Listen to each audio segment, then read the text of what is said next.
Oke, selamat sore teman-teman semua, teman-teman SDCKC 87, Migunani, Mitayani, Miayani.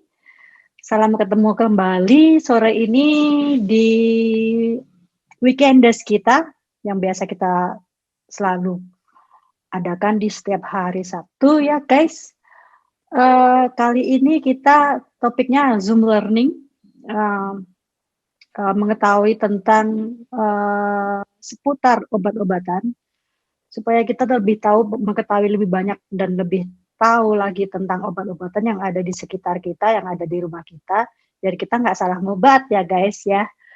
Nah tentunya dengan pakarnya dari Ika Bio 1 ya. Oke, langsung ke Ika aja. Silahkan Ika, monggo. Oke, makasih Ninung. Selamat sore teman-teman semuanya. Senang sekali jumpa kita di hari Sabtu, rutin kegiatan ngobrol bareng-bareng satu angkatan. Sore ini saya tuh mau berbagi sedikit dari yang saya tahu berkaitan dengan profesi saya. Mungkin juga ini sebenarnya teman-teman juga sudah sehari-hari tahu, tapi mungkin saya hanya mau mengingatkan ada beberapa hal yang mungkin teman-teman tidak perhatikan di situ, padahal setiap hari kita selalu di rumah kita ada obat, kita sudah bersinggungan lama dengan obat, kita sudah menggunakan obat sejak kita lahir sampai kita sekarang. Oke, kemarin Nidum tanya apa, saya pikir kita selama ini banyak yang suka mengobat sendiri ya, atau istilahnya swamedikasi atau self medication, pengobatan sendiri. Nah, pengobatan sendiri itu sebenarnya juga bukan jelek-jelek amat, tetapi ada beberapa rambu-rambu yang harus kita ketahui dalam melakukan self medication atau swamedikasi. Swamedikasi yang aman yang ingin saya bicarakan di sini, tetapi nanti melebar-melebar keterkaitan dengan obat yang sering kita gunakan untuk swamedikasi. Dan terkait dengan itu juga saya mau memperkenalkan kepada teman-teman semua tentang gema cermat. Mungkin kalau germas semua sudah pernah tahu ya, atau sudah terpapar germas ya. Pernah dengar? Germas itu Gerakan Masyarakat Hidup Sehat. Pernah di TV ada ininya ya? Ya, oke. Kalau gema cermat ini dari surveinya belum banyak yang tahu, sekitar baru 33 atau 36% masyarakat Indonesia yang tahu tentang gema cermat. Jadi gema cermat itu adalah gerakan masyarakat cerdas menggunakan obat. Ini memang baru di launching sekitar tahun 2005 kalau nggak 2006, karena terkait dengan banyaknya masyarakat yang menggunakan swamedikasi tetapi mereka belum semuanya paham tentang swamedikasi yang aman.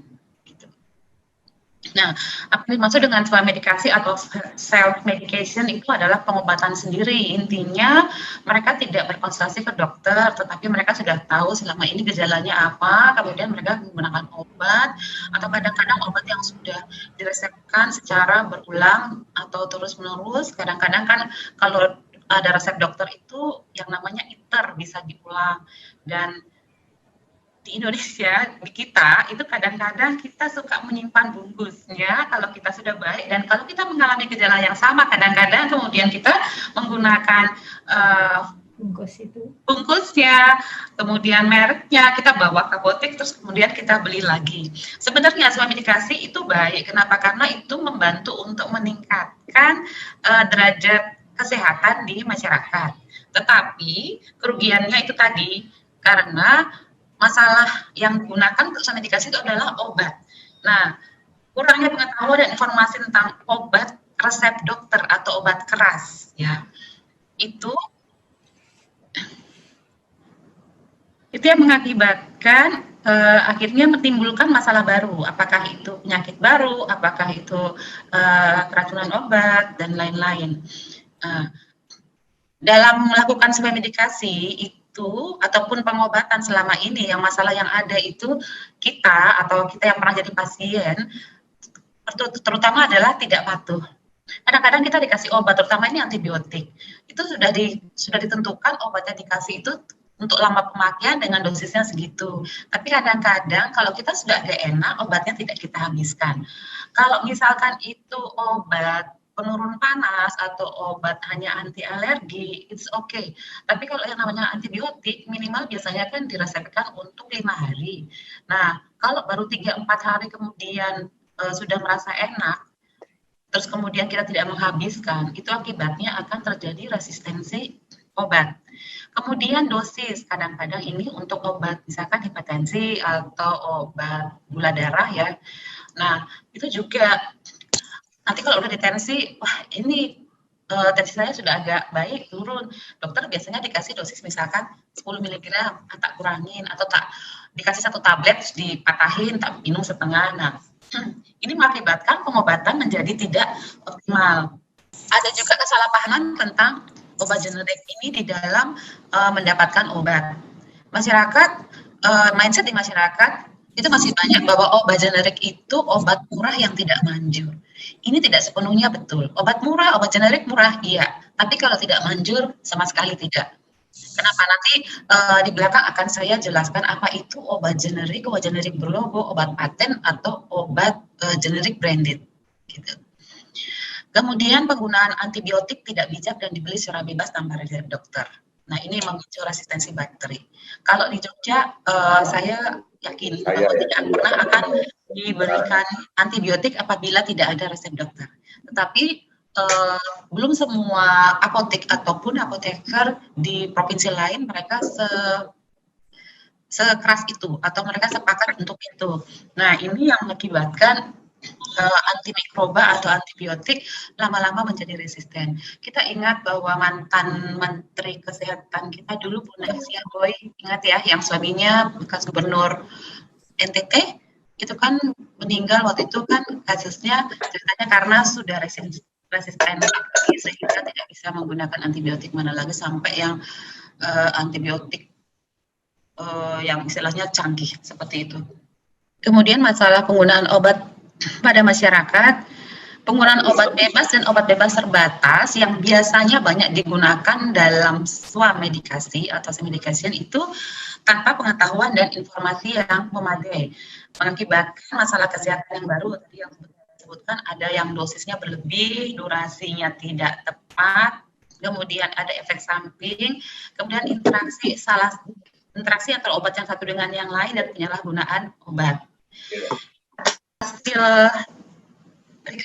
riset kesehatan dasar di Indonesia tahun 2013, rumah tangga 35,2% rumah tangga itu menyimpan obat. Kemudian 82% rumah tangga menyimpan obat bebas dan 35,7% rumah tangga menyimpan obat keras. Dan obat keras itu antibiotik itu pasti obat keras ya. 27,8% rumah tangga menyimpan antibiotik dan itu 86,1% tanpa resep dokter. Padahal antibiotik itu harus dibeli dengan resep dokter dan tidak boleh disimpan di rumah sebagai persediaan. Itu tadi yang saya sampaikan bahwa biasanya dokter sudah meresepkan antibiotik untuk 5 hari, 7 hari, harus diminum habis. Kalau dulu saya di apotek, saya selalu di etiket saya tulis harus habis seperti itu. Dan pada saat menyerahkan kita mengedukasi pasien, melakukan KIE, konseling, informasi dan edukasi, ini harus dibeli, ini harus diminum habis, ini kalau gejalanya demam atau apa, tidak, ini hanya bila diperlukan seperti itu. Tapi itu tadi, karena tidak dihabiskan, kemudian sayang dibuang, kemudian disimpan, apabila besok mengalami gejala yang sama, diminum, atau kadang berbaik hati, kemudian memberikan kepada keluarganya, temannya, atau kenalannya, obat yang sisa yang dia punya. Nah, ini yang berbahayanya di sini. Golongan obat berdasarkan nama tadi ya, ada yang disebut dengan obat paten, ya. Kemudian ada obat generik atau generik berlogo, kemudian obat generik bermerek. Yang dimaksud dengan obat paten itu sebenarnya yang selama ini kita suka salah kaprah menyebut obat-obat bermerek itu adalah obat paten, ya. Jadi sebenarnya yang dimaksud dengan obat paten itu adalah obat yang mempunyai masa paten. Jadi misalkan suatu industri farmasi dia melakukan eksperimen. Kalau eksperimen untuk menemukan obat baru itu kan mahal sekali. Dan mereka memegang hak atau lisensi patennya bisa 15 tahun atau 20 tahun. Dan begitu masa patennya habis, pabrik lain boleh memproduksi. Nah, itu biasanya pabrik lain memproduksi disebut dengan me too product. Jadi misalkan dulu pertama kali amoxicillin itu merupakan obat paten, dia hanya bisa diproduksi oleh industri yang melakukan eksperimen atau penelitian sampai masa patennya habis, kemudian industri lain akhirnya boleh memproduksi, kemudian dibuat namanya sesuai dengan pabrik itu membuat. Contohnya ya, kalau amoxicillin, mungkin sudah pernah dengar ya, Sanbe membuat Amoxan. Ini nggak promosi ya, teman-teman, saya hanya mau kasih contoh. Kemudian Interbak membuat Intermoxil, seperti itu ya. Nah, itu yang disebut dengan obat bermerek dagang atau obat generik bermerek. Jadi obat itu sudah begitu masa patennya hilang, dia sudah menjadi obat generik. Kemudian pabrik-pabrik itu membuat menjadi kalau di luar negeri namanya branded generic atau obat dengan nama dagang. Sedangkan yang dimaksud dengan obat generik adalah obat yang mencantumkan nama sesuai dengan nama zat berkhasiat sesuai dengan INN. INN itu International Non-Proprietary Name yang ditentukan oleh WHO. Jadi contohnya kalau namanya amoxicillin, ya ditulis di kemasannya atau di kemasannya labelnya tuh ya amoxicillin, itu isinya amoxicillin. Parastamol ya ditulisnya parastamol, isinya parastamol, seperti itu. Tapi kalau misalkan tadi seperti Amoxan, Intermoxil itu adalah generik tetapi dibuat oleh pabrik-pabrik diberi nama seperti itu.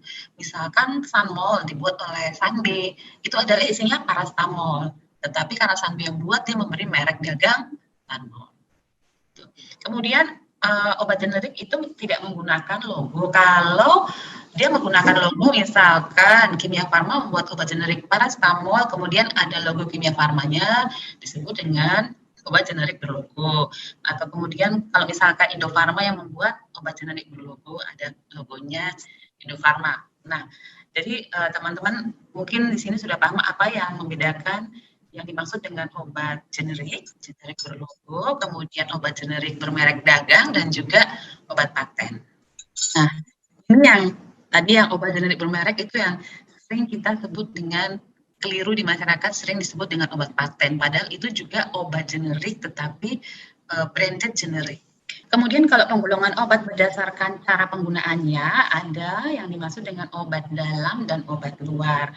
Kalau obat dalam gampangnya adalah obat yang digunakan harus dimakan atau melalui mulut gitu. Sementara obat luar itu tidak melalui mulut gitu, gampangnya. Jadi obat yang digunakan melalui mulut contohnya ada tablet, kapsul, sirup, obat tetes mulut. Kemudian obat yang digunakan tidak melalui mulut itu obat luar, salep kulit, salep mata, injeksi, suppositoria. Suppositoria itu dimasukkan yang obat lewat anus, misalkan obat ambeien, nah itu masuk suppositoria. Kemudian ovula, obat tetes mata, obat tetes telinga. Kalau teman-teman perhatikan, kalau dapat obat resep di apotek, yang melalui mulut biasanya etiketnya berwarna putih, sementara kalau yang obat luar itu etiketnya berwarna biru. Nah, sampai di sini ada yang mau bertanya? Etiket itu apa? Etiket itu, kalau misalnya di apotek mereka menulis 3 kali sehari 1, 2 kali sehari 1 gitu. Cuma sekarang itu agak susah ya, karena mereka sekarang nulisnya mungkin langsung di plastik. Tapi kalau mereka pakai kertas, etiket label yang tertulis nama, misalkan nama Ninung gitu kan, kemudian nomor resep tanggal berapa, kemudian 3 kali sehari 1. Nah itu kalau diminum labelnya, etiketnya tuh harus putih. Tapi kalau misalkan itu salep yang ditempel di kemasan kotak salepnya, itu biasa labelnya warnanya biru. Untuk penggunaan luar, untuk salep kulit, untuk salep mata, untuk apa gitu. Kalau misalkan tetes mata diteteskan 2 kali sehari mata kiri atau mata kanan dan kiri, seperti itu. Katanya kok obat paten sama obat generik itu ada perbedaan isi dulu. Aku tuh pernah mau kasih obat kolesterol ke mamah kan. Nah itu dikasih, aku kan selama ini pakainya kadang kalau nggak simvastatin terus apa gitu. Nah terus dia jangan itu karena itu ada berhubungan dengan jantung gitu loh. Terus dikasihnya Lipitor aja. Kalau paten itu nggak nyerang jantung. Aku tuh nggak ngerti isi-isinya. Oh, Ada perbedaan nggak gitu loh. ya, itu Wiwi tadi yang saya bilang suka keliru di masyarakat. Yang tadi Wiwi bilang Lipitor. Lipitor itu bukan obat paten, tetapi adalah obat generik bermerek dagang atau branded generic. Ini kan keliru disebut obat paten. Jadi tadi saya kan cerita kronologisnya. Pertama kali obat itu ditemukan disebut obat paten. Begitu dia habis masa patennya, semua industri farmasi misalkan mungkin yang sudah minta ke yang menemukan obat ini, saya akan membuat itu produk dengan produkmu itu disebut dengan obat generik bermerek. Nah, di sini kan di masyarakat kita seringnya bilangnya obat generik dan obat paten. Nah, ini yang saya bilang sebenarnya keliru yang disebut dengan obat paten adalah ini, obat merek dagang. Tapi obat paten sendiri sebenarnya memang benar-benar ada. Biasanya adalah obat-obat baru. Jadi hak paten itu biasanya masih dipegang oleh industri yang menemukan obat tersebut 15-20 tahun. Jadi yang dimaksud dengan Lipitor, nanti kita lihat. Nanti coba Wiwi lihat saja, Lipitor itu isinya apa? Apakah isinya simvastatin atau obat kolesterol apalah generiknya gitu loh. Lihat generiknya. Ya.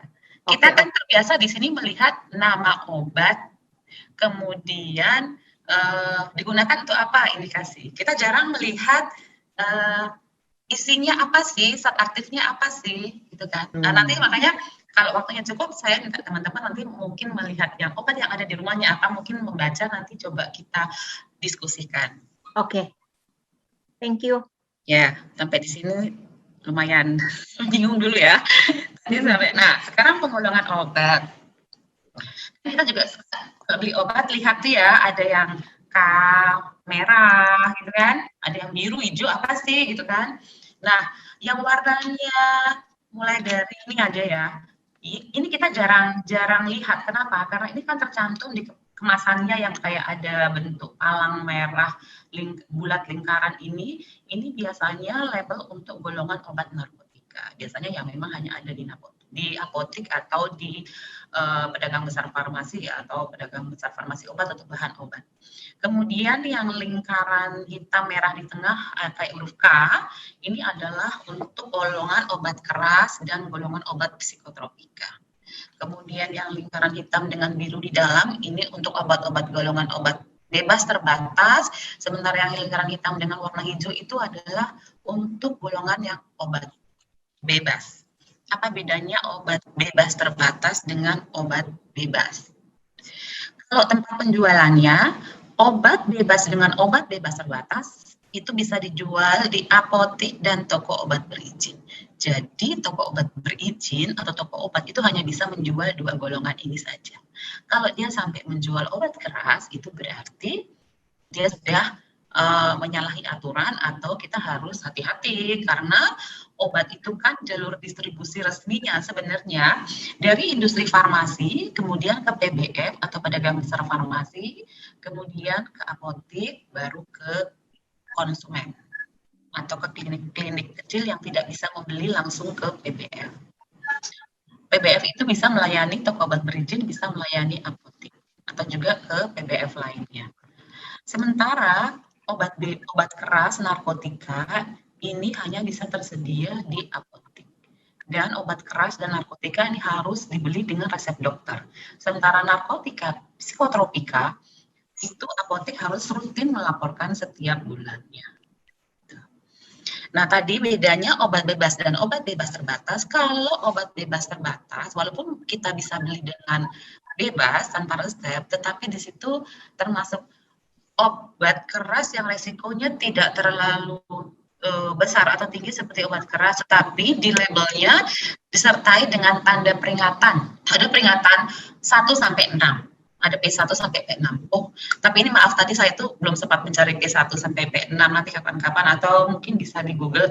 P1 yang paling sering, paling banyak di obat flu atau di obat-obat bebas yang kita beli itu adalah P1. Coba dilihat, pasti ada di kotak warna hitam, segi 4 warna hitam, kemudian tulisannya putih. Nah, dagu sibu ini juga istilah supaya teman-teman kalau misalnya dengar apa sih dagu sibu? Dagu sibu itu prinsip-prinsip yang harus diterapkan semua orang ketika mereka membeli, menggunakan, menyimpan serta membuang obat. Ya, jadi karena obat itu apa ya?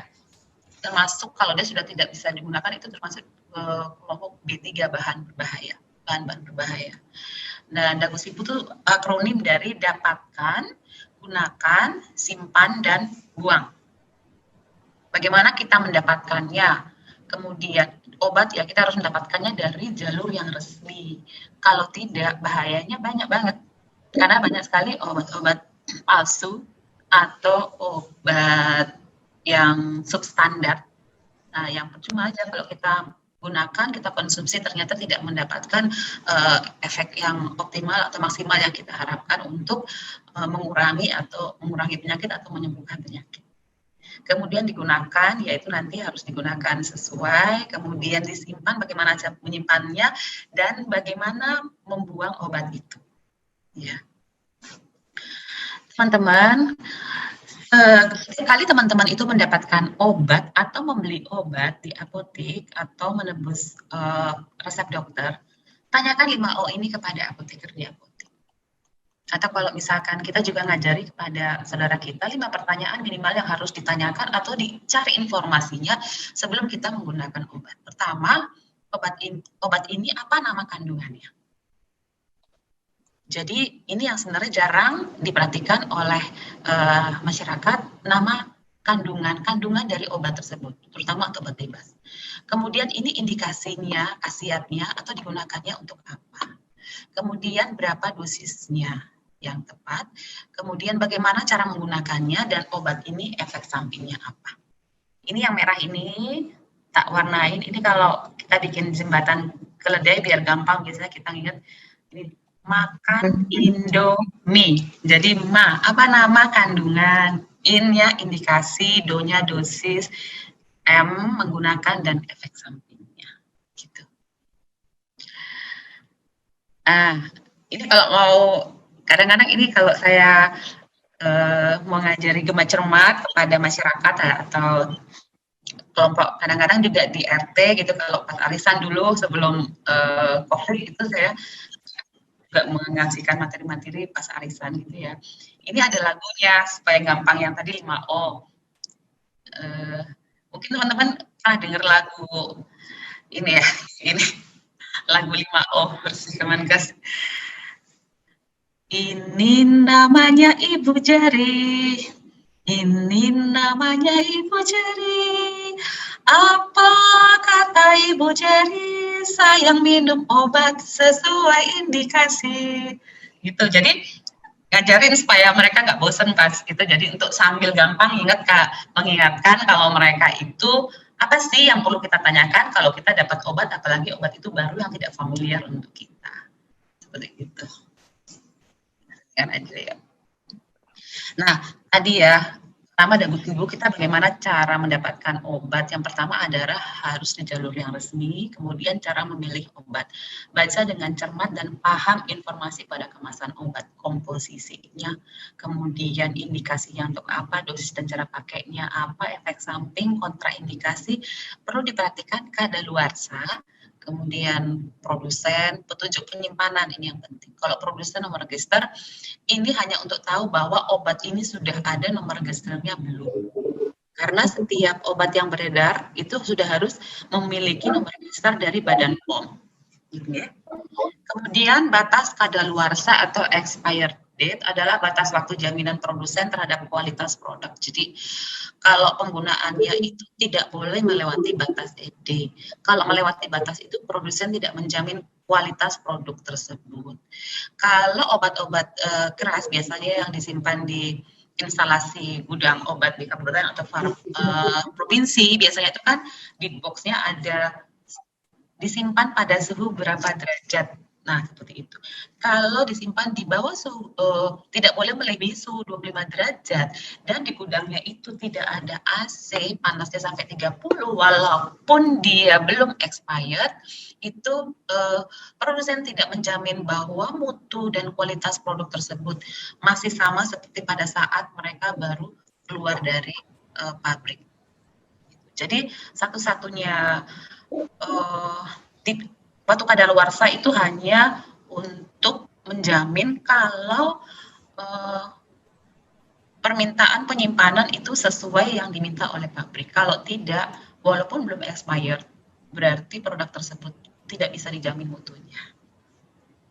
Makanya kalau di kami itu ada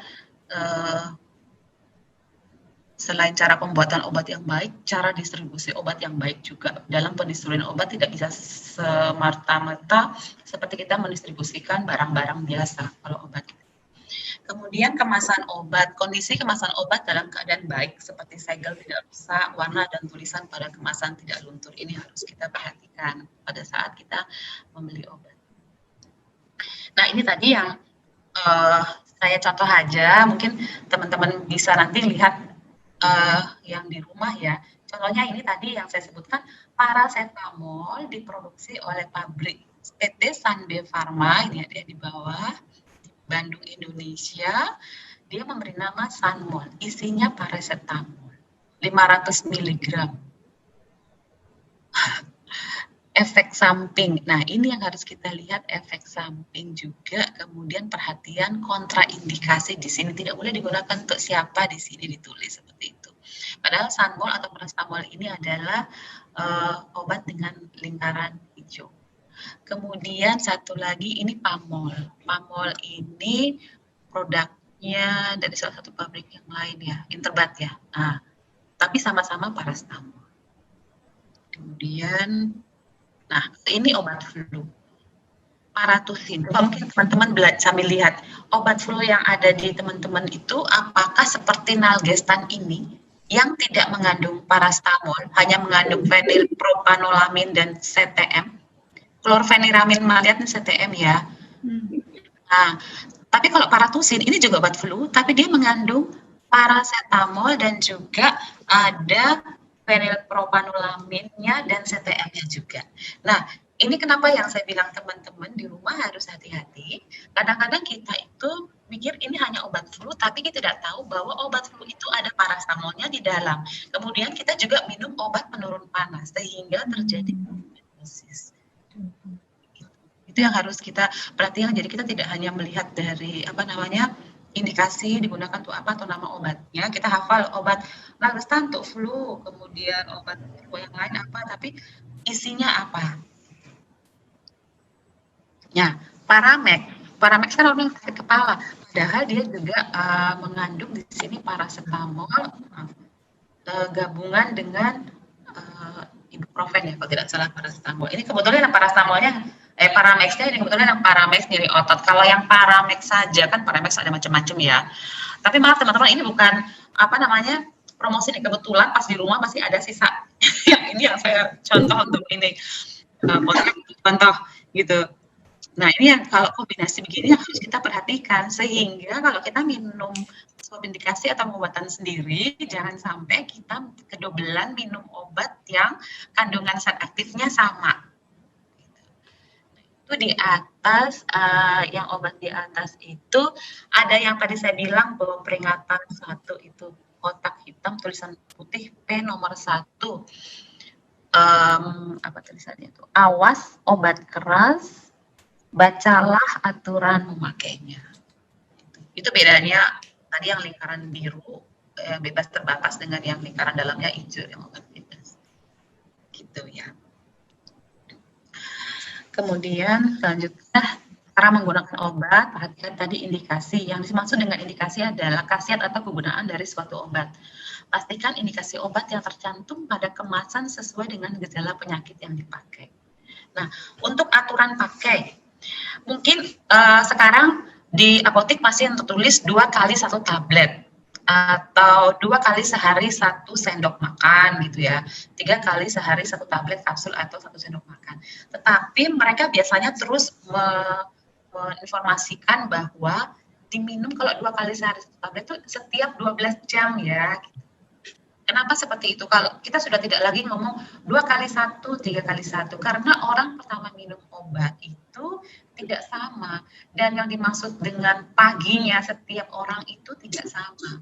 Jadi contohnya kalau kita minum obat 2 kali 1, kita mulai minum jam 7 pagi, berarti minum yang berikutnya harusnya jam 7 malam. Jadi 24 jam dibagi 2 setiap 12 jam. Kemudian kalau yang 3 kali sehari 1, itu berarti karena 24 jam dibagi 3 setiap 8 jam. Makanya kita atur kalau kita tidur malamnya misalkan jam 9 gitu ya, berarti kita harus mundurin 8 jam, 8 jam, 8 jam, pagi itu kita minum sebaiknya jam berapa. Misalkan kalau kita minum pagi itu jam 6, kemudian tambah 8, jam 14 ya. Jam 2, tambah 8 lagi jam 10 malam. Ya kalau misalkan kurang lebih mundur setengah jam, 7,5 jam tidak apa-apa. Tapi jangan sampai kita minumnya misalkan jam 8. Lupa di kantor baru minum atau di tempat kerja jam 8 baru minum, terus siang itu misalkan ya jam 1. Terus kita baru 5 jam sudah minum lagi, terus nanti minum lagi berikutnya yang terlalu lama, jam 10 malam atau jam 9. Atau malah kecepatan terngantuk jam 8 sudah minum. Akibatnya apa? Dosis dalam kadar obat dalam darah yang diharapkan terus sama itu tidak tercapai sehingga pengobatan atau penyembuhan tidak optimal. Gitu.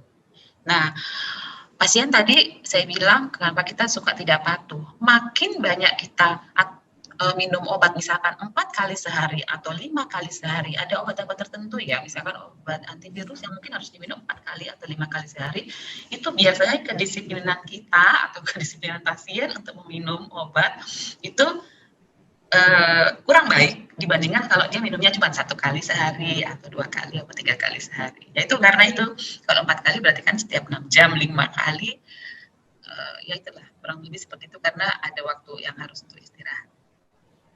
Kemudian waktu-waktu untuk minum obat itu harus diminum sesuai waktu terapi yang terbaik, kecuali ada keterangan khusus, misalkan pagi hari biasanya minum vitamin di pagi hari, kemudian malam hari biasanya untuk obat-obat anti kolesterol, sebelum makan obat mah, sebelum makan atau pada saat perut kosong. Itu obat mah biasanya gitu. Dan perhatikan obat mah biasanya itu dikunyah-kunyah, tidak diminum dengan ditelan dengan air. Kemudian untuk sesudah makan biasanya untuk obat-obat penghilang nyeri, diasamefenamat, kemudian antalgin. Kenapa? Karena obat-obat ini biasanya mengiritasi lambung atau mah yang untuk orang-orang tertentu biasanya nanti mengganggu. Kemudian ada yang bersama makan, contohnya obat diabetes. Dan ini biasanya harusnya dijelaskan secara jelas kepada pasien pada saat kita membeli obat atau menanya obat. Atau kalau tidak, sebenarnya kita tuh harus gereteh atau kita harus agak sedikit cerewet nanya. Kemudian obat yang diminum hanya jika dibutuhkan. Ya obat pilek, kalau nggak pilek nggak usah minum, diare, kemudian demam, itu juga kalau tidak demam kan kita tidak perlu minum obat tersebut. Kemudian efek samping obat adalah efek yang tidak diinginkan yang mungkin terjadi setelah minum obat. Pada takaran lasin misalkan bisa menyebabkan ngantuk, mual, atau pusing. Dalam gangguan saluran pencernaan itu biasa. Ada beberapa antibiotik itu yang menyebabkan mual, sehingga kadang-kadang dokter juga meresepkan anti mual, padahal mungkin dia bilang saya nggak mual kok, tapi itu untuk mengatasi efek samping dari antibiotik yang dia pasien tersebut sedang minum. Ini tadi obat diminum jika diperlukan, contohnya penurun panas. Ya, tadi sudah ya. Dan obat dalam bentuk tablet atau kapsul sebaiknya diminum dengan air putih. Jangan sekali-sekali diminum dengan susu karena ada beberapa zat kimia itu akan membentuk kelat atau susu mempengaruhi atau mengabsorpsi zat aktif dari obat tersebut. Gitu. Kemudian kontraindikasi adalah kondisi tertentu yang menyebabkan penggunaan obat tersebut tidak dianjurkan atau dilarang karena dapat meningkatkan risiko terhadap pasien. Misalkan obat ini tidak boleh untuk ibu hamil, obat ini tidak boleh untuk anak di bawah 2 tahun. Seperti itu. Yang kita harus perhatikan di label atau kemasan obat bebas yang kita beli. Teman-teman ada yang mau nanya dulu? Eri, silakan.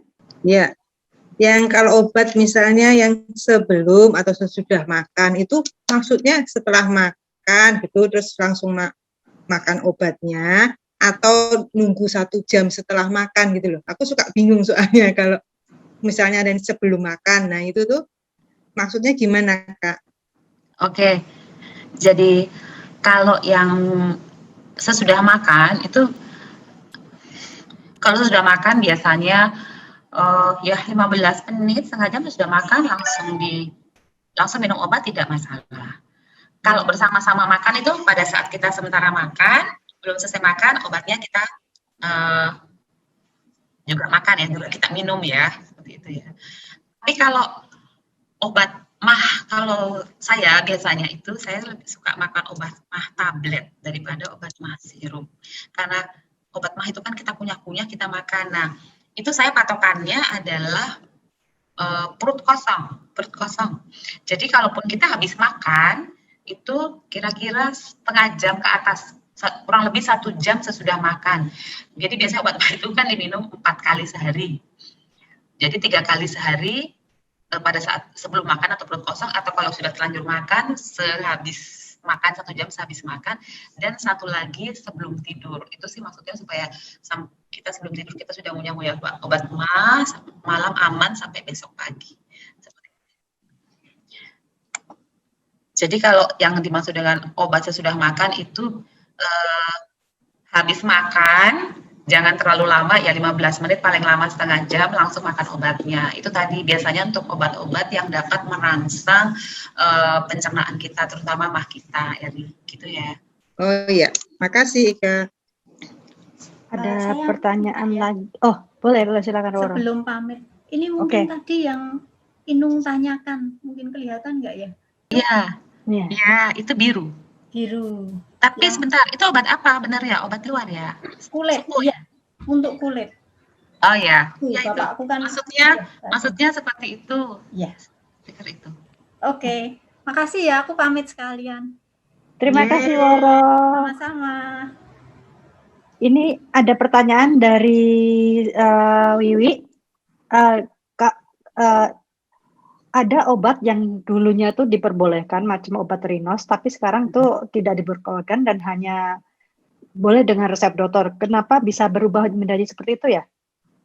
Oh ya, itu nanti di bagian belakang tak kasih penjelasan, terutama kemarin yang waktu saya sempat ngomong ada Permenkes baru, sebenarnya itu juga termasuk kami harus mensosialisasikan pada masyarakat. Jadi saya pikir saya infokan kepada teman-teman supaya teman-teman bisa tahu itu ya. Oke. Satu lagi ya. Tanya. Dari Sisil. Kalau pemakaian obat 2,5 kali tablet itu kan berarti harus dipotong. Tapi kadang-kadang kalau obatnya kecil, apakah ada trik tersendiri biar obatnya itu tetap presisi kalau dipotong enggak? Gitu. Iya, betul. Nah, iya. Pakai cutter.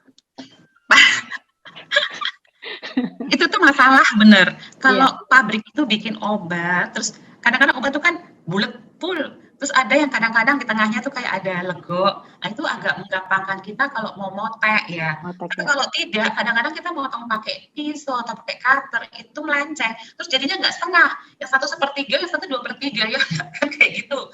Nah sebenarnya kan pabrik sekarang itu sudah membuat obat itu dengan dosis yang bermacam-macam. Contohnya kalau antibiotik ada yang 250 mili, ada yang 500 mili.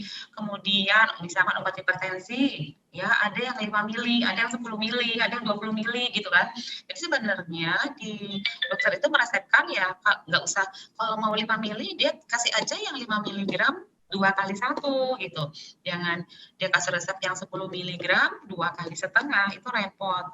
Tapi kalau terpaksanya begitu, atau kadang-kadang di apotek nggak ada, terus mereka harusnya menanyakan kepada kita. Mereka tuh tidak boleh langsung mengambil keputusan ngasih. Biasanya harus bertanya kepada pasien yang mau mengkonsumsi obatnya atau yang menebus resep itu, kami punyanya adanya 10 mili, dokter memberikan yang 5 mili 2 kali 1, kalau saya kasih yang 2 kali setengah gimana? Kalau memang kita sudah pengalaman kita ngoteknya susah, lebih baik tidak usah. Tapi kalau memang terpaksanya produknya itu hanya ada itu, ya terpaksanya harus dibelah dengan konsekuensi tidak pas. Terus bisa juga digiling, kemudian dibikin puyer, kita bagi. Tapi sebenarnya juga itu salah, karena kalau obat itu sudah dibuat tablet, kenapa juga harus kita buat puyer? Nah, itu biasanya kita nanti kalau pas berobat ke dokter, kita mungkin bisa minta tolong, dok, kalau obatnya kecil kemarin tuh yang dikasih obat ini lagi, saya susah membaginya, apa bisa dipuyer? Atau dipuyer, dimasukin kapsul atau dipuyer. Jadi nanti di apotek yang 10 mili itu tadi, ambil 5, kemudian dibagi 2-2, jadi 10 bungkus. Mungkin begitu. Tapi itu kan kita tidak bisa memproduksi di rumah sendiri, harus di apotek kali ya. Mungkin gitu, Sisil. Oke, boleh tanya satu lagi? Tadi Boleh. berkaitan dengan cara minum obat ya. Tadi kan ada cara yang sebelum makan, setelah makan, lalu ada sebaiknya obat itu dimakan dengan air putih. Nah, ada beberapa orang termasuk aku itu susah minum obat dengan cairan. Jadi harus dengan sesuatu yang dikunyah dulu, apakah itu pisang atau apa dan sebagainya. Jika tidak ada pisang, aku pakai kerupuk pun aku bisa gitu loh. Daripada air putih. Nah, itu apakah tidak berbahaya atau tadi kalau dengan susu kan tadi ini ya ada efek-efek kimia gitu loh. Nggak apa-apa. Dengan roti gitu nggak apa-apa. Oke. Biasanya orang-orang tua itu harus pakai itu, mengunyah sesuatu, apakah roti, apakah pisang sedikit, kemudian. Oke. Tadi Rina, Wiwi nanti ya. Kemudian ini Asti, apa yang masalah Sanmah? Sanmah itu obat mah dari Sanbe itu kalau nggak salah ada 2. Ada Sanmah saja, ada Neo Sanmah kalau nggak salah. Oh, bedanya? Kandungannya. Oh. Di saat aktifnya. Jadi kalau yang namanya obat mah yang isinya itu aluminium hidroksida, magnesium hidroksida, sama apa pokoknya yang isinya sama dengan antasida, itu biasanya lingkarannya hijau, obat bebas terbatas. Tetapi saya pernah melihat obat Sanmah, saya lupa yang bedanya yang kombinasi itu yang pakai neo apa yang tidak, itu ditambah obat keras. Jadi kalau sudah kombinasi begitu, ya dia sudah tidak bisa lagi izin edarnya sudah tidak obat lingkaran hijau, tapi sudah obat K. Oke, tak lanjutkan dulu ya Kia tadi ya. Iya. Sampai di mana? Nah, sekarang saya tuh mau jelasin tentang yang antibiotik. Jadi kenapa orang suka apa pakai antibiotik? Jadi antibiotik itu adalah obat untuk membunuh atau menghambat pertumbuhan bakteri, bukan virus ya, bakteri. Jadi dulu kalau zaman yang kita sekolah itu apa sih yang disebut yang benda kecil-kecil tuh istilahnya apa ya, lali aku. Itu kan ada bakteri, ada virus, ada jamur, ada parasit ya, ada mikroba. Nah, jadi yang disebut dengan antibiotik itu hanya bakteri. Bisa dalam bentuk injeksi, antibiotiknya disuntikan, bisa dalam bentuk tablet kapsul yang diminum, sirup yang diminum, bisa juga antibiotik itu dalam bentuk salep, dalam bentuk sediaan tunggal atau kombinasi dalam bentuk krim atau powder. Kalau obat virus itu ada namanya antivirus. Seperti obat-obat HIV itu kita tidak menyebutkannya antibiotik tapi obat antivirus. Nah, resistensi bakteri terhadap antibiotik itu bakteri menjadi kebal terhadap antibiotik itu pada awalnya efektif untuk pengobatan infeksi yang disebutkan oleh bakteri tersebut. Tetapi kemudian karena sudah resisten, maka dosis yang dibutuhkan lebih tinggi atau kalau sudah lebih fatal lagi, dia sudah tidak bisa menggunakan antibiotik tersebut, harus berganti dengan antibiotik lain. karena strain bakteri tersebut sudah tidak bisa menggunakan antibiotik yang itu. Nah, ini bahayanya di sini. Makanya teman-teman tolong kalau dapat obat antibiotik harus dihabiskan. Jangan kalau sudah agak enakan terus di stop, obatnya tidak diminum, dihabiskan. Ada yang sudah pernah ngalamin ini tidak? Batuk pilek biasa ya. Kemudian ya, tapi dia tidak sampai istilahnya kalau kita tuh batuk pilek ada yang sampai kemudian pneumonia, batuk pilek biasa.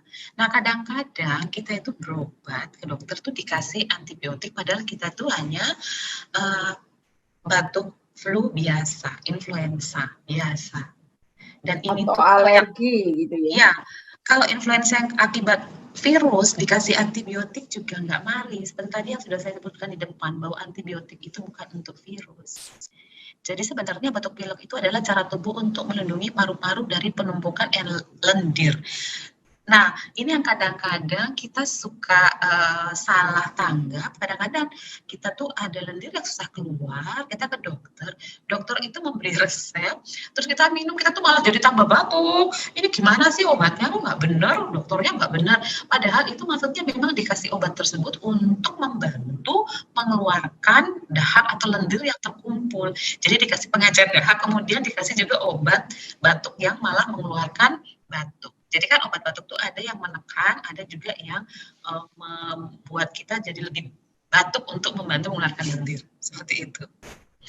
Kemudian muntah atau diare itu juga sebenarnya cara dari tubuh membuang zat-zat beracun yang ada di saluran pencernaan atau perut kita. Jadi itu tidak perlu diobati, yang penting kita jangan sampai kekurangan cairan. Jadi tidak perlu minum antibiotik. Nah, dua hal ini, batuk pilek biasanya influenza non-pneumonia atau diare yang tidak spesifik, itu di sarana pelayanan kesehatan di pemerintah itu kita amati penggunaan antibiotiknya. Dua gejala penyakit tersebut itu tidak boleh sama sekali menggunakan antibiotik. Kalau kita pergi ke dokter, pelayanan ke swasta, nah ini yang kadang-kadang kita tidak tahu masih diberi antibiotik apa tidak. Bakteri itu ada bakteri baik, ada bakteri jahat. Bakteri baik sebenarnya itu bermanfaat ya. Ini teman-teman untuk pengetahuan saja. Jadi bisa mengubah makanan, jadi zat gizi, membuat vitamin B dan K, itu perlu bantuan bakteri untuk menjaga usus. Jadi di usus kita itu ada mikro bio yang kita perlukan. Kalau kita tidak ada mikro yang di dalam usus kita tidak pernah ada pembusukan. Kita akan sampah bertumpuk dalam tubuh kita untuk melindungi tubuh dari bakteri jahat. Dan bakteri yang baik di alam itu kan juga banyak untuk menghancurkan sampah, melindungi tanaman dari jamur dan bakteri jahat.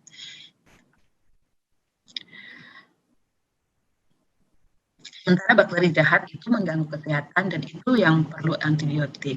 Bakteri jahat inilah yang membuat kita sakit. Ya, ini ada bakteri tipus TBC ini karena mikroba. Penggunaan antibiotik atau antibakteri yang bijak hanya untuk infeksi bakteri, tidak dapat membunuh virus atau mikroba lainnya. Jadi jamur, parasit, protozoa tidak. Jamur ada anti jamur. Kemudian protozoa juga obatnya sendiri, parasit juga. Menggunakan antibiotik tanpa indikasi akan memicu resistensi bakteri. Dan ini merupakan pemborosan saja secara ekonomi. Nah, yang perlu teman-teman perhatikan untuk antibiotik ya, tidak membeli antibiotik sendiri tanpa resep dokter. Walaupun kita sakit, kita mengalami gejala yang sama, sebaiknya kita berobat ke dokter kalau memang kita merasa kita membutuhkan antibiotik. Nanti dokter akan memutuskan apakah dari anamnesa, apakah di diagnosa kita membutuhkan, kali ini penyakit kita membutuhkan antibiotik atau tidak. Kemudian tidak menggunakan antibiotik untuk selain infeksi bakteri. Tidak menyimpan antibiotik di rumah. Ya, tidak memberi antibiotik sisa kepada orang lain. Maksudnya mau apian, baik hati memberi, padahal itu sebenarnya salah. Kenapa? Itu tadi karena antibiotik itu kita tidak bisa minum cuma 1-2 hari, tetapi ada durasi, ada masa antibiotik itu diminum. Lah kalau kita kasih sisa berarti dia hanya minum obat itu tidak satu cure, tidak satu pengobatan, dan ini akan mengakibatkan resistensi kepada orang tersebut. Kalau kita kasihnya hanya obat flu atau obat penurun panas atau demam, oke lah, enggak apa-apa, tapi jangan sekali-sekali dengan antibiotik. Kemudian tanyakan pada apoteker informasi obat tentang antibiotik. Nah, tadi Dagus Ibu sudah gunakan, sekarang simpan. Bagaimana cara menyimpan obat? Baca dengan cermat petunjuk penyimpanan pada kemasan. Yang pasti jauhkan dari jangkauan anak. Kalau bisa kita tuh di rumah tuh punya tempat obat, kalau nggak lemari obat ya kotak obat, dan itu kita taruh. Kalau ada anak kecil di rumah, jangan sampai dia bisa buka gitu ya. Nanti dikira permen, apalagi kalau kemasannya cantik, atau obat sekarang kan tidak semuanya warna putih ya, warna-warni, nanti dikira apa vitamin kayak sebangsa gitu, kemudian dimut. Simpan dalam kemasan asli dengan etiket yang masih lengkap. Saya juga mau bilang sama teman-teman, kalau kita minum obat misalkan satu strip 10, jangan kita potong atau kita buang. Karena gini, di obat tersebut expired date-nya itu kadang-kadang hanya terprint di satu sisi. Kalau misalkan kita buang pas itu sudah ke-print, kita kehilangan informasi tentang waktu kadaluarsa dari obat tersebut. Di obat yang masih sisa ternyata tidak terprint waktu kadaluarsanya. Saya pernah seperti itu. Untuk amannya akhirnya obatnya saya buang. Akhirnya sekarang kalau minum obat saya cuma dikeluarkan dari strip atau blisternya, ya biarin saja gitu. Kecuali kalau dia ada beberapa tempat terprint waktu kadaluarsanya. Jadi supaya kita tidak kehilangan informasi waktu kadaluarsa dari obat kita yang ada di rumah. Periksa tanggal kadaluarsa dan kondisi obat. Jangan sekali-sekali meninggalkan obat di mobil dalam jangka waktu panjang karena suhu tidak stabil ya. Pastikan kita kalau tinggalin mobil di parkiran panas seperti gitu kan, itu mempengaruhi kondisi dari obat tersebut. Itu yang tadi saya bilang, yang dimaksud dengan waktu kadaluarsa adalah waktu yang diberikan kepada produsen obat yang dia jamin, tapi yang dia minta penyimpanannya sesuai dengan kriteria yang diminta oleh industri. Jadi kalau di situ tuh disebut tidak disimpan lebih dari 25 derajat, sementara kita taruh di mobil sudah 28, 29 dalam jangka waktu lebih dari berapa jam saja obatnya sudah rusak atau sudah bereaksi dengan panas. Jadi sudah tidak aman untuk digunakan. Bila ragu atau belum mengerti, tanyakan pada apoteker. Obat dalam bentuk cair jangan disimpan dalam lemari pendingin atau freezer, kecuali disebutkan pada etiket atau kemasan. Jadi kalau punya sirup, taruh saja di suhu ruang, kecuali suppositorio atau obat-obat ambeien itu ya, yang dimasukkan lewat anus, itu memang harus disimpan di lemari es, tapi tidak di freezer, supaya tidak mudah meleleh.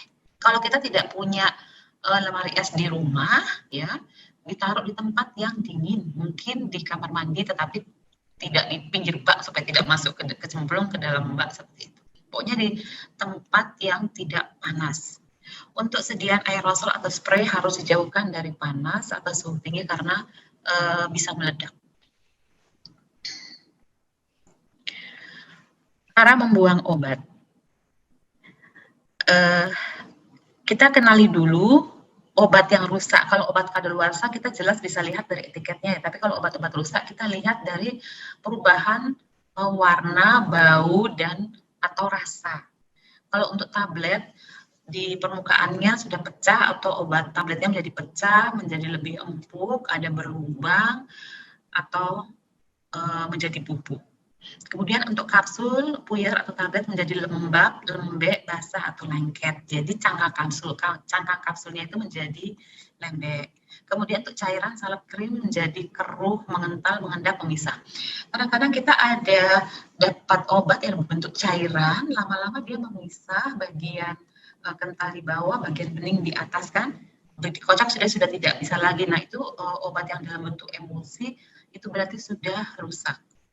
Kemudian juga ada timbul noda atau bintik-bintik pada tablet bisa, kemudian ada juga keluar gas apabila bentuk sirup.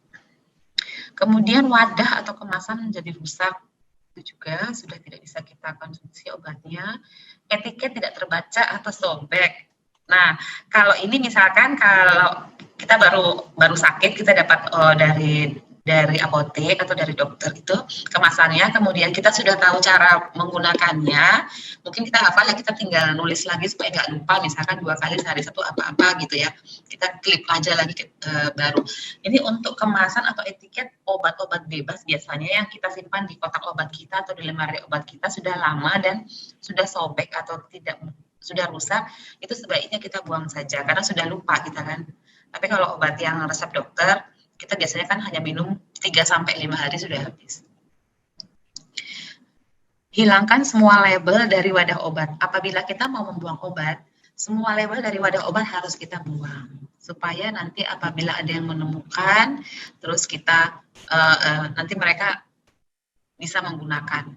Kemudian kapsul, tablet, atau bentuk padat lain sebaiknya dihancurkan dulu dan dicampur obat tersebut dengan tanah atau bahan kotor sebelum dimasukkan plastik untuk dibuang ke tempat sampah. Untuk cairan selain antibiotik, dibuang isinya dalam kloset, kemudian botolnya dihancurkan. Untuk cairan antibiotik, hilangkan label obat, buang isi dan wadah ke tempat sampah. Intinya obat itu harus dimusnahkan dan tidak tersisa. Jadi kalau bisa jangan sampai obat tersebut utuh, dan kalau kita buang akan dipungut orang lain, kemudian nanti digunakan oleh orang-orang yang tidak bertanggung jawab. Ada yang mau ditanyakan, teman-teman? Tanya lagi ya. Iya, Boleh. Kalau obat cair setelah dibuka itu sebaiknya berapa lama ya ininya ya, Kak? Obat cair itu apa? Obat flu, sirup batuk gitu ya? Bisa obat flu, bisa obat emah, itu kan juga cair ya, kayak itu ya.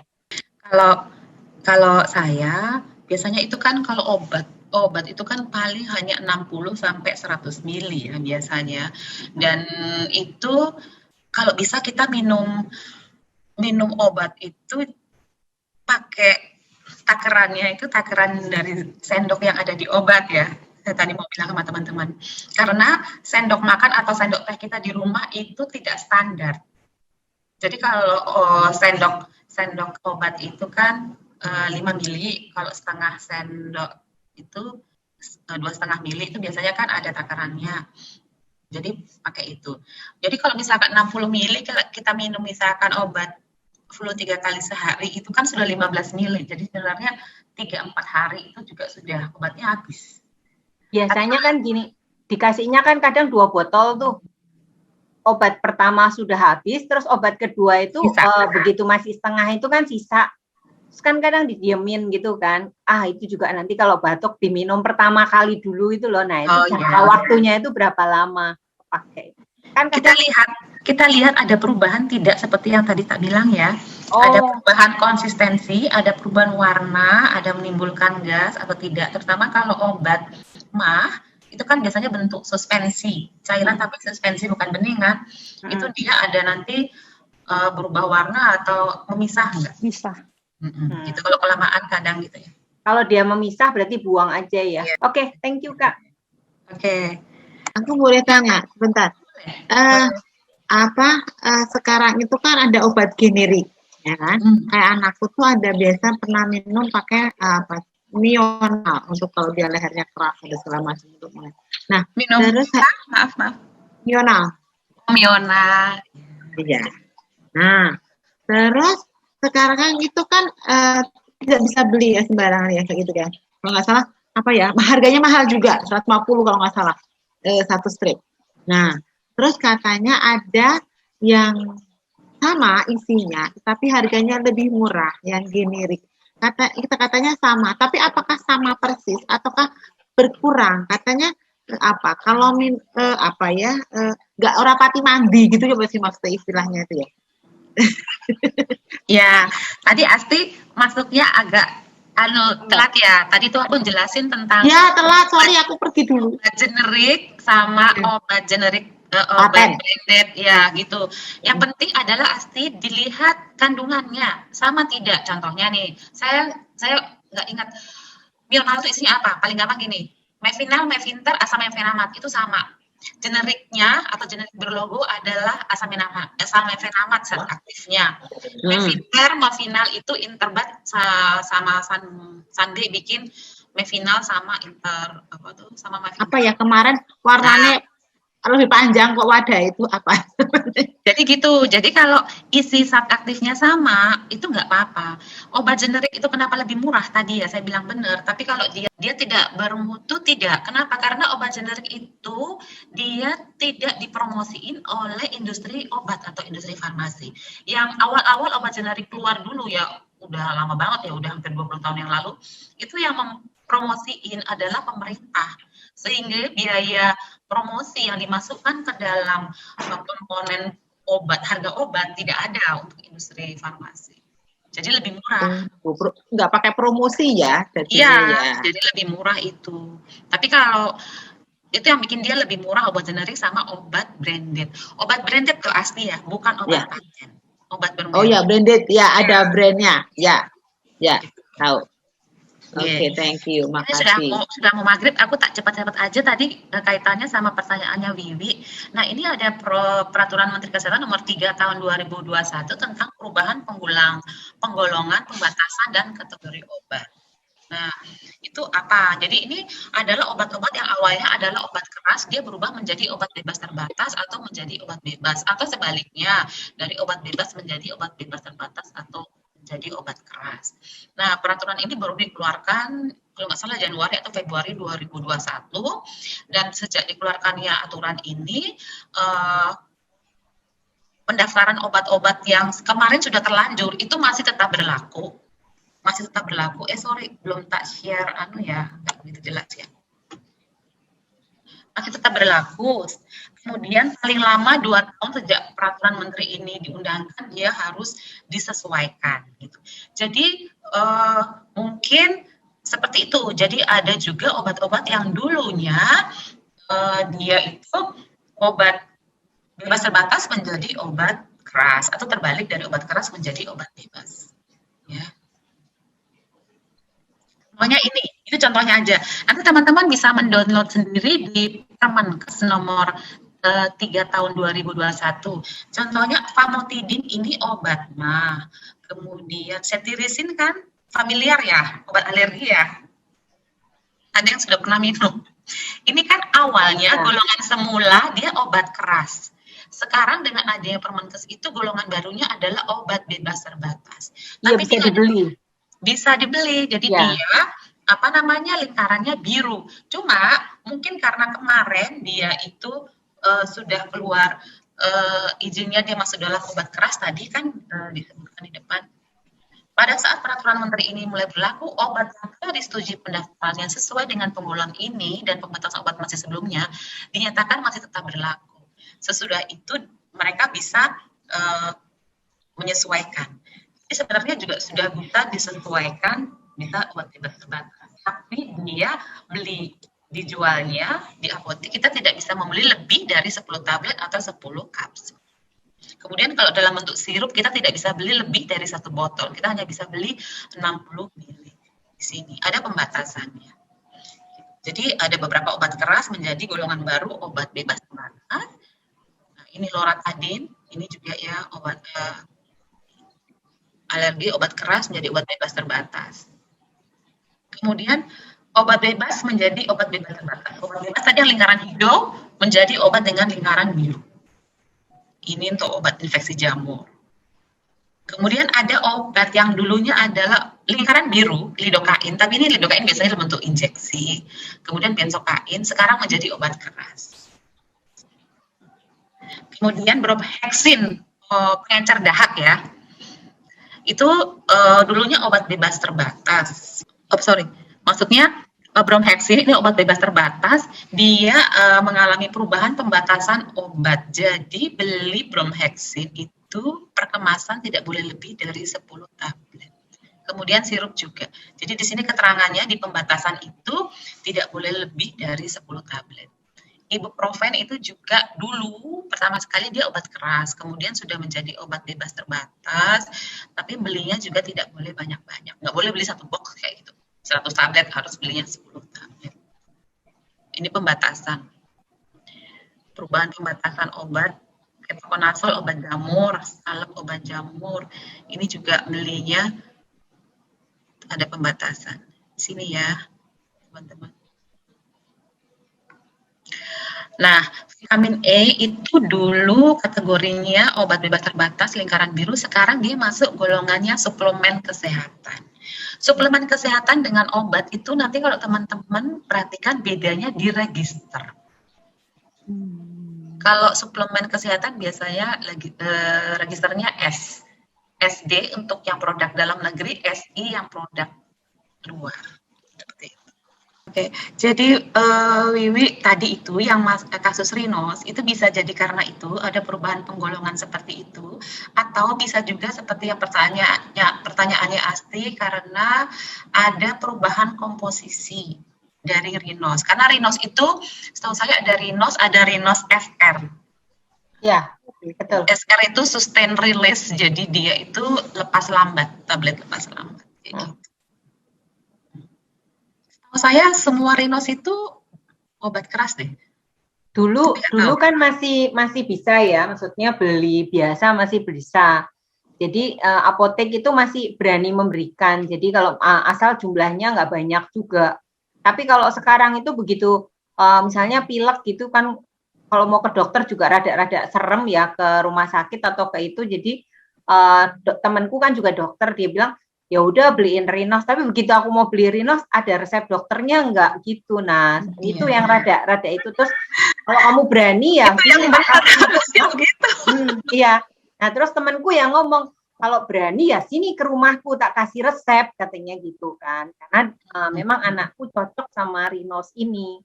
Jadi kalau diminumin Rhinos ya biasanya lebih cepat gitu loh. Maksudnya nggak lebih cepat, mari. Kalau yang lain itu biasanya kadang pakai acara mandi tuh, luwih mandi.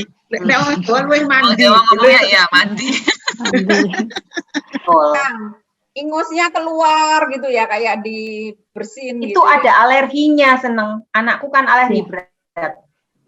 Aku alergi juga, tapi ke Rhinos nggak cocok. Oh, jadi lebih cocok obat warung. Apa kuwi watuk pilek? Ya, kalau misalnya pilek. alergi kan terus langsung bablas pilek tuh. Ya. Nah, itu obat warung udah ultraflu aja udah. Aku Panadol hijau. Iya. Jadi sebenarnya coba diperhatikan. Sekarang itu kalau bisa kita perhatikan. Cuma masalahnya kalau obat-obat keras itu kan dia kemasannya keterangan artinya kan di box ya. Kita kan kalau di apotek itu hanya dikeluarin strip. Dan kalau strip itu kan nggak ada tulisan mengandung apa ya. Nggak semua nulis gitu. Kita lihat saja tuh kayaknya tuh biasanya ada zat aktifnya tuh sama kok. Misalkan di ultraflu, di Rhinos sudah lupa sama banget. Panadol. Kita bisa googling nggak sih misalnya obat ini kandungannya ini gitu? Bisa. Ada kayaknya di Halodoc apa di mana kadang-kadang ada obat itu isinya apa gitu ada. Oh ya berarti kalau tapi nek bocone we ra iso piye? Nek bocone we ra iso boco obate dia. Kimia. Boconya bisa tapi artinya tidak tahu mungkin gunanya untuk apa. Itu pelan-pelan sih maksudnya. Di googling lagi itu untuk apa? Gini nih tulisannya nih. Ika mau kemarin tanya. Aku dapat obat. Kelihatan nggak? Mom and Child. Ya. Mom and Child di bawahnya Bentar. Ini di gimanain ya? Bentar ya. Bacanan. Oh, iso bocone justru. Oh alah. Sing. Ika boleh sebentar Iso mau tanya. bocone. Kita ora. Kita ora. Pak Pes. Tak wali Itu tuh obat kemarin itu kan aku kan premeno ya kayaknya ya, kena premeno gitu loh. Terus aku nanya sama dokter ini obat apa gitu kan. Terus dokter bilang, "Oh, ini obat." Ini lebih kelihatan ya? Enggak juga. Lagi. Tablet. Tablet apa ya? Premulat. Iya. Premulat.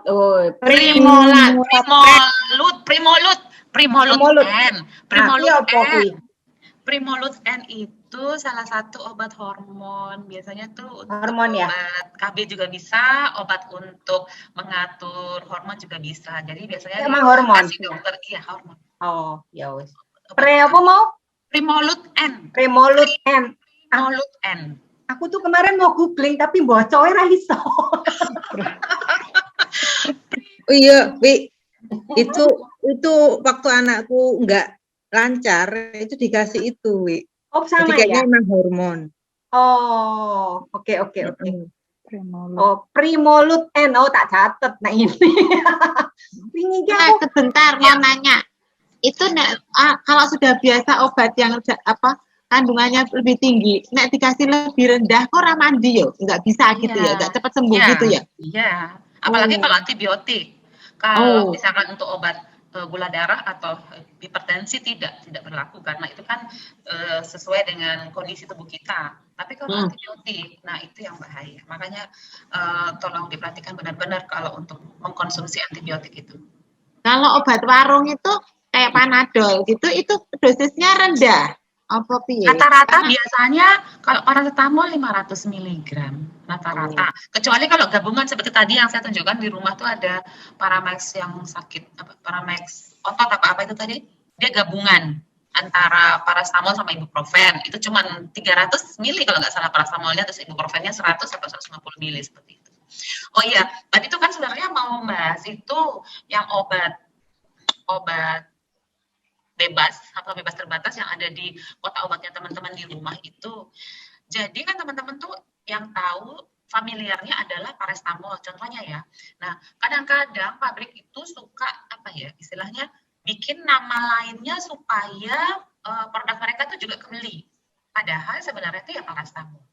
Jadi acetaminophen mungkin di rumah tuh ada obat yang kandungannya acetaminophen atau acetaminophen itu sebenarnya ya paracetamol.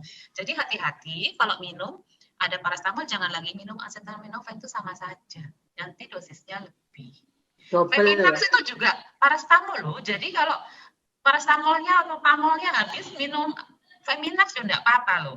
Itu isinya paracetamol. Gitu. Walah. Nah, sekarang buat dicatat obat-obat yang harus ada di rumah itu apa? Ya tergantung kebutuhannya asli sama aku ya beda. Beda. Sama kita juga. kenapa ini teman-teman seperti itu. Semua medikasi itu kalau di rumah kan kita sebagai ibu rumah tangga itu kan kita multitasking ya semua ya jadi pengajar ya jadi perawat ya jadi apa gitu. Kan kebanyakan kalau orang sakit kan larinya ke kita. Jadi memang kita yang harus memperhatikan ini. Obat ini. Ya. Ada yang mau tanya lagi? Silakan Anda. Nanti gantian ya, Wi. Habis Ya. Anda ya. Oke. Makasih. Gini Kak, aku tuh kan 1 tahun ini itu kan dikasih obat hipertensi. Nah, podo. Kalau malam, Tapi itu hipertensi ya.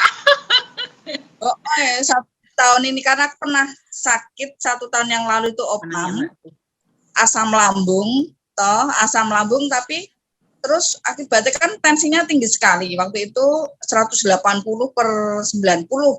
Nah, semenjak itu dikasih obat hipertensi sampai sekarang. Itu kalau malam amlodipin, kalau pagi kandisartan gitu. Nah, beberapa waktu yang lalu itu kan tensiku malah rendah gitu kan, rendah. Terus aku konsultasi sama dokter di kampus, bukan dokter yang memberi obat itu gitu loh. Kok tensiku rendah terus gitu. Terus sama dokter ya sudah yang diminum yang kandisartan saja, amlodipin nggak usah gitu. Itu gimana, boleh nggak gitu. Terus kemudian terus terang aku tuh juga khawatir kalau aku terlalu banyak minum obat itu kan karena ginjalku satu loh. Nah itu apa itu pengaruh terhadap ginjalnya gitu loh. Aku ketika dokter bilang amlodipin dikurangi itu aku merasa seneng banget, berarti aku minum obatnya itu kurang gitu loh. Tapi kalau di stop semua dokter kok nggak berani gitu. Padahal aku khawatir nih ginjalku satu ini apa nggak berakibat sama ginjalnya gitu, Kak. Makasih. Ya, Anda kalau untuk masalah obat yang diberikan, kemudian dosisnya itu kan dokter yang sudah melakukan anamnesa kemudian mendiagnosa dia yang tahu ya.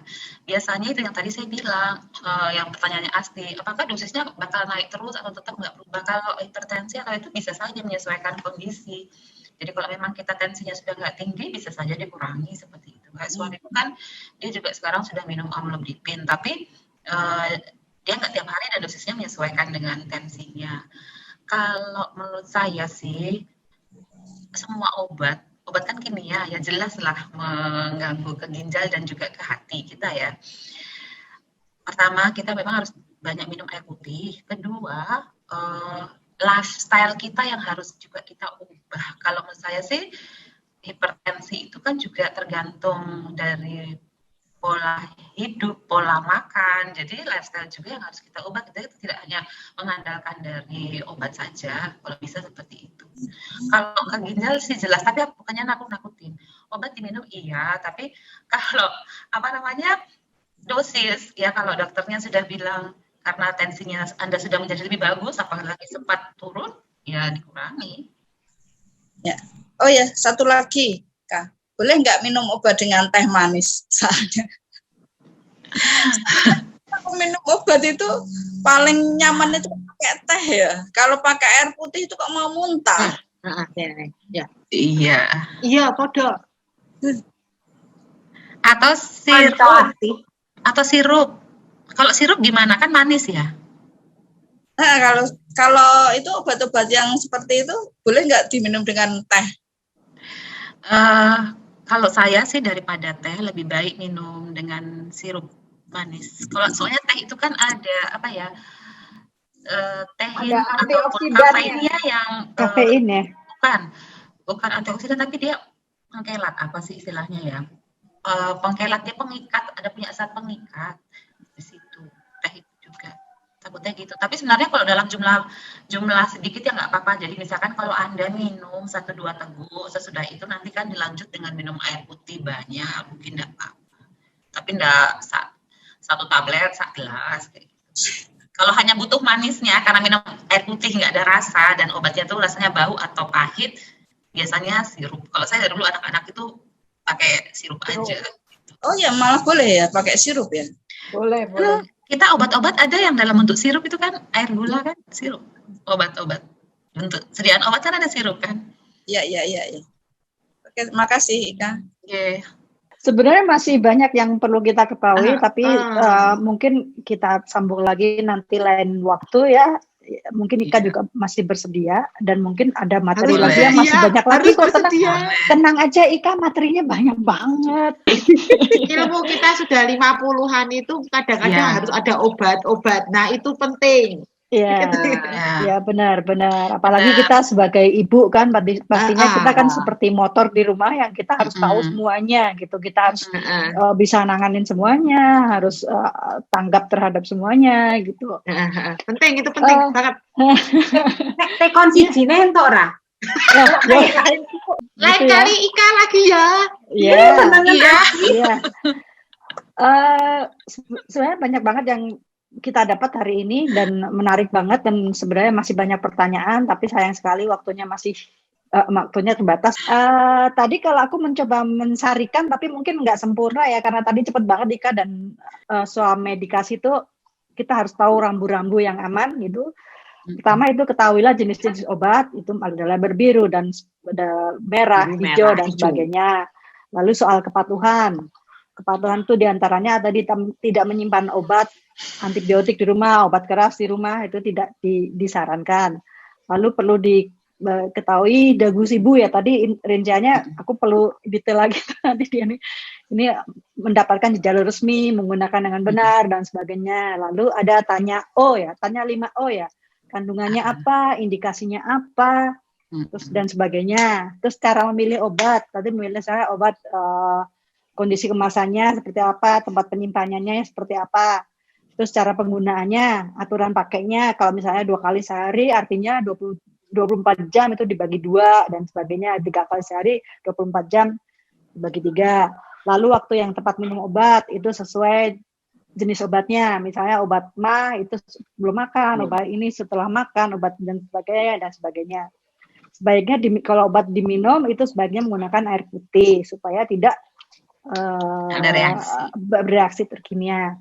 Terus cara penyimpanannya itu ada suhu, jangan dipotong kemasannya, tapi diambil obatnya aja supaya tidak hilang informasi yang ada Terus kenali perubahan obat, kapan obat itu harus dibuang, kapan obat itu masih layak disimpan dan sebagainya. Terus cara buang obat itu intinya obat itu harus dibuang, harus musnah. Kira-kira baru sampai situ itunya tadi. Terus nanti perlu Indung detail sudah lagi. bisa dikader. Dikader kesehatan membantu men-share ke lingkungannya. Iya. Kurang lebih. Ya, oke, terima kasih banyak banget Ika, sekali lagi terima kasih dan kita menghargai banget sharing ilmunya dan juga terima kasih buat teman-teman lain. Kita belum foto ya. Kurangnya udah Sudah iya. Ya, kita Sudah foto. hadir di Zoom Learning kita kali ini. Oke, kita foto dulu ya. 1, 2, 3. Oke, cukup. Terima kasih banyak. Sampai Makasih, jumpa Ika. teman-teman. Sama-sama. Terima kasih semua. Andi, Anda.